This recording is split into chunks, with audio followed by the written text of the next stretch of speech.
National खबर, सब पर नजर। सर्दियों का मौसम आ चुका है और ऐसे में कई ऐसी दिक्कतें हैं, कई ऐसी बीमारियां हैं जो आपके इर्द गिर्द अब फैलने लग गई हैं। हम कई बीमारियों पे पहले चर्चा कर चुके हैं, जैसे कि डेंगू अब काफ़ी ज़्यादा फैल रहा है, लेकिन इसी बीच में कुछ स्किन से जुड़ी हुई दिक्कतें भी बहुत ज़्यादा अब पैर पसारेंगी, जिसमें से एक कंडीशन है डर्मेटाइटिस, यानी कि आपकी स्किन जो है वो ड्राई होने की वजह से झड़ने लग जाती है, उसमें जलन रहती है।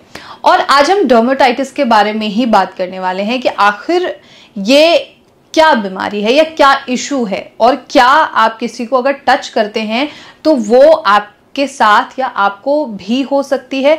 ये एक अलार्मिंग सिचुएशन भी है और इस पर बात करना बहुत ज़रूरी है, इसलिए इस पूरे साक्षात्कार को अंत तक ज़रूर देखिए। मेरे साथ इसी खास साक्षात्कार के लिए मेरी गेस्ट मौजूद होंगी। मैम, आपका बहुत स्वागत है। आपका भी लाफेमिक्स derma skin hair and laser clinic में स्वागत है। थैंक यू सो मच, और थैंक यू सो मच कि आपने मुझे इतने बिजी टाइम में टाइम दिया है।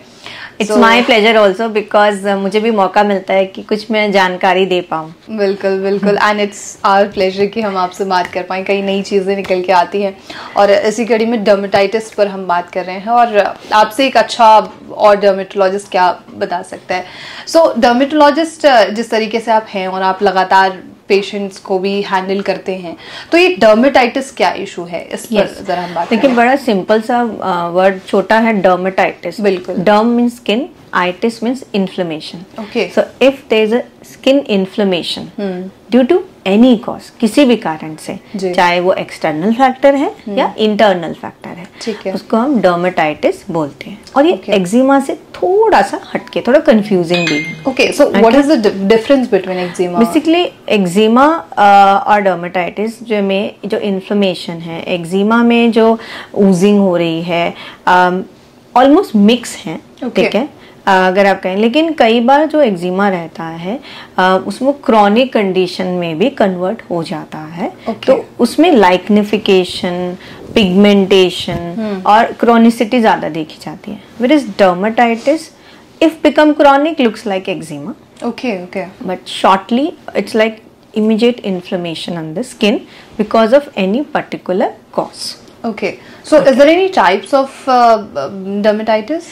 Yes, जैसे मैंने बोला कि कुछ एक्सटर्नल फैक्टर्स हो सकते हैं, कुछ इंटरनल फैक्टर्स। और अगर मैं एक्सटर्नल फैक्टर की बात करूं जो कॉमनली अभी हम सब फेस कर रहे हैं, वो है dust particle and pollution. Right.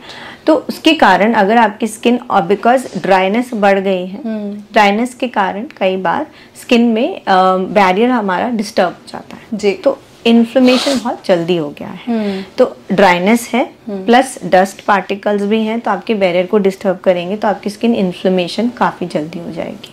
Okay, one point external factors.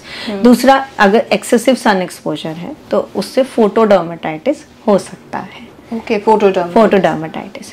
Secondly, जो इस जैसे चेंजिंग सीजन है, तो आपका अगर जैसे कॉन्टेक्ट डर्मेटाइटिस, ओके, आपने कोई नई ट्रीट लाइक बॉडी लोशन या कुछ आपने बॉडी वॉश या कॉस्मेटिक, फ्रेगनेंस कुछ भी यूज किया, तो इस सीजन में ज्यादा रिएक्ट होता है।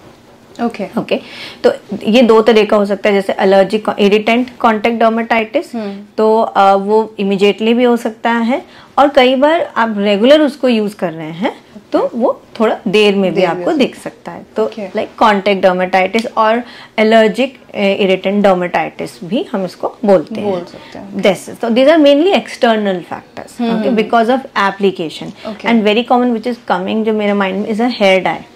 हेयर डाई, यस, जैसे हम हेयर कलर करते हैं, और स्पेशली कई जो मैंने देखा है अबव 40 या 50 इयर्स के बाद वो हेयर कलर जैसे यूज कर रहे हैं, तो दे स्कैल्प में इरिटेशन हो जाती है, and that is a type of dermatitis, exogenous dermatitis because of external factors. जो इंटरनल फैक्टर्स होते हैं, जो मोस्ट कॉमनली, मैंने शायद इसके बारे में पहले भी बात की हुई है, वो है atopic dermatitis.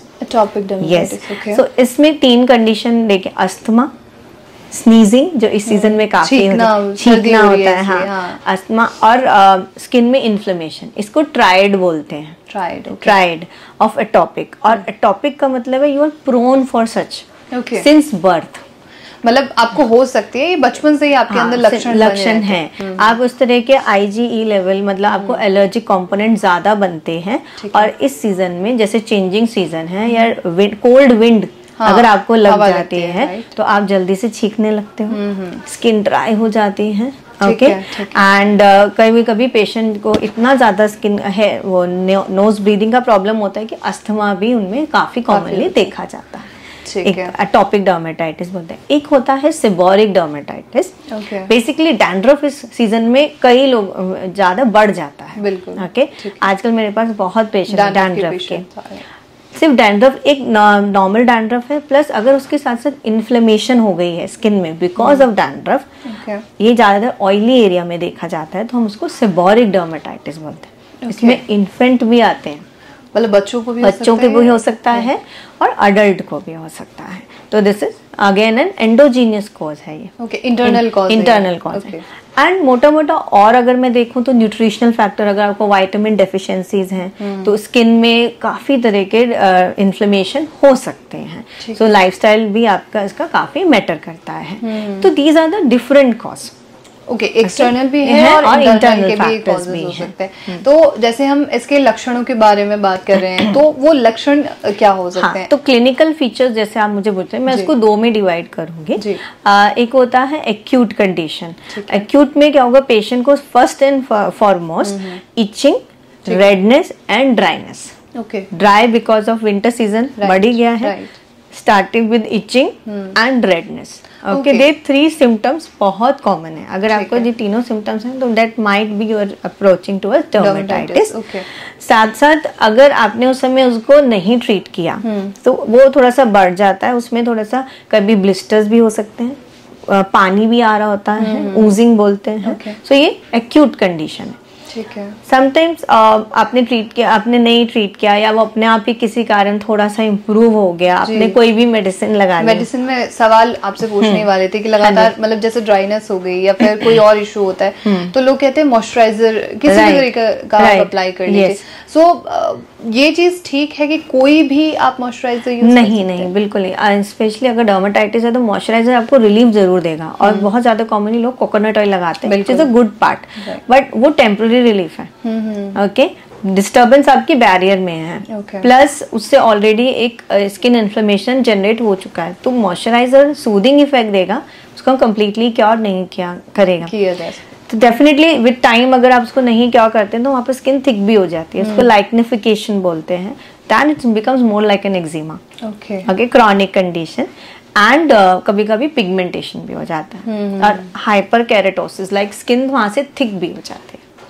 Okay, so basically जो पेशेंट इस समय मुझे आ रहे हैं वो एक्यूट कंडीशन में, रेडनेस, इचिंग एंड ड्राइनेस।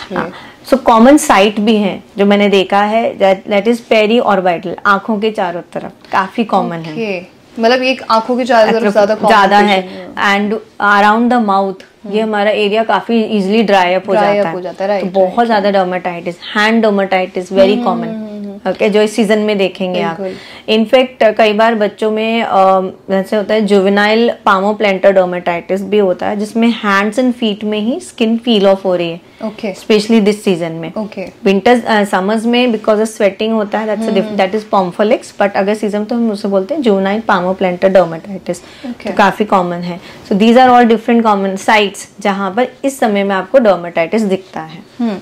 तो जैसे हम अब बात करें कि विंटर्स आ रहे हैं, और क्योंकि कोल्ड जो विंड है वो भी कहीं ना कहीं इस चीज को अफेक्ट करती है, और कई बार सवाल ये आता है कि डर्मेटाइटिस जो है वो बैक्टीरियल इशू है। तो मेरा सवाल आपसे ये है कि क्या ये फंगल इशू है या फिर ये एक बैक्टीरियल इशू है? राइट, ना ये बैक्टीरियल है ना फंगल है, लेकिन बैक्टीरिया और फंगल इसको एग्रोवेट कर सकते हैं, it's an aggravating factor. So basically it's not an infection. मैंने स्टार्टिंग से बोला है वर्ड इन्फ्लेमेशन, ठीक है ना, not the infection, but infection इसमें वापस उल्टा ऊपर हो सकता है। फॉर एग्जाम्पल आपको ऑलरेडी डर्मेटाइटिस है, अगर वो क्योर नहीं हुआ, आप डस्टी एरिया में गए तो ऊपर से सेकेंडरी इन्फेक्शन होने के बाद वो और आपका पेन फैक्टर बढ़ जाता है सही बार। और जैसे सेबोरिक डर्मेटाइटिस है तो वहां पर फंगल इन्फेक्शन कॉमनली बढ़ जाता है। सो एसोसिएटेड हो सकते हैं, बट वो एक इन्फेक्शन नहीं है। Okay. इसलिए इम्पोर्टेंट पॉइंट ये है कि ये कॉन्टेजियस नहीं है। हाँ, मेरा आपसे बिल्कुल ये सवाल होने वाला है कि जैसे संक्रमण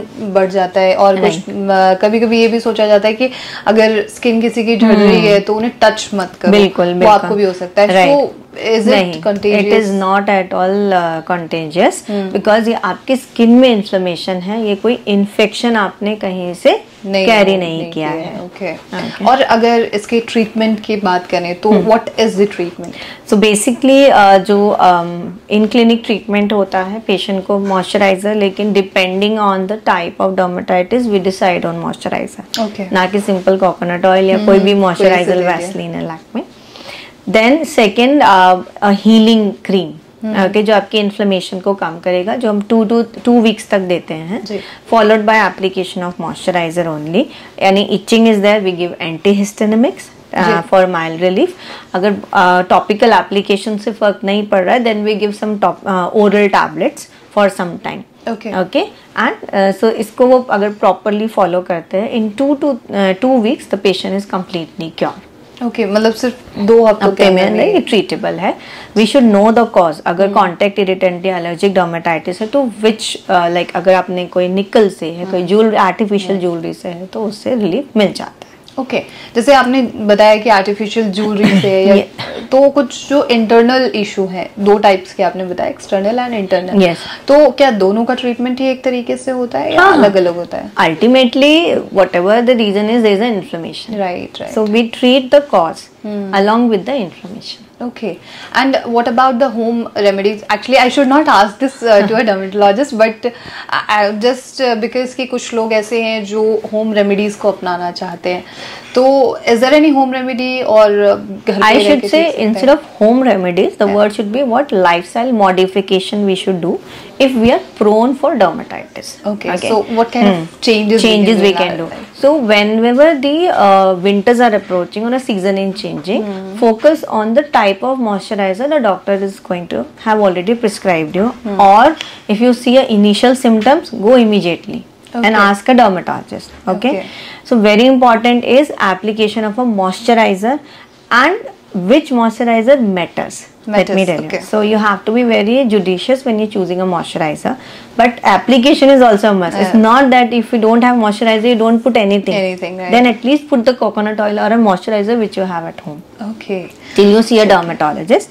Second, don't take bath. Winters don't take bath in hot water. I mean to say in winters, because normally hot water, it's like soothing. Right. Take a bath in lukewarm water. Okay. And don't take too long bath. Take a quick bath. Okay. And don't use harsh soaps. Okay, use a gentle soap. So for taking a bath. And very important, when you're applying a moisturizer, try to apply moisturizer within 1 or 2 minutes of taking a bath, because in wet skin the absorption of moisturizer is quite good. Okay. So, and drink a lot of water, because in winters we don't like to drink water. Right. We only drink water when we are thirsty. It's okay. Thank you so much, Dr. Chanchal. And any tip from your side to the viewers? Yes. So winters are approaching. So in just not only the moisturizer, having a good balanced diet, take care of green leafy, try to have a lot of green leafy vegetables, antioxidants, so that even internal hydration also improves. So both you need the external moisturizer as well as the internal hydration. Okay. Thank you so much, Dr. Chanchal. Thank you so much, ma'am. So जैसे चर्चा हुई dermatitis के बारे में, और अगर आप भी इस तरीके की कोई भी सिचुएशन फेस कर रहे हैं अभी, क्योंकि सर्दियां बढ़ रही हैं और काफ़ी ज़्यादा जो लोग हैं वो इससे संक्रमित हो रहे हैं, और क्योंकि एक फंगल और बैक्टीरियल दोनों में से कोई भी इशू नहीं है, तो आपको अगर हुआ है तो वो सिर्फ एक इन्फ्लेमेशन है, और अपनी गलत इन्फॉर्मेशन की वजह से किसी भी व्यक्ति को प्लीज़ हर्ट मत कीजिए। बहरहाल अगर आप ट्रीटमेंट लेना चाहते हैं तो आप ज़रूर इसका ट्रीटमेंट लीजिए, और होम रेमेडी अपनाना चाहते हैं तो होम रेमेडी अपनाइए, अपने लाइफस्टाइल को सुधार करिए और डाइट में सुधार करिए, और ऐसे आप अपनी तमाम प्रॉब्लम से निजात पा सकते हैं।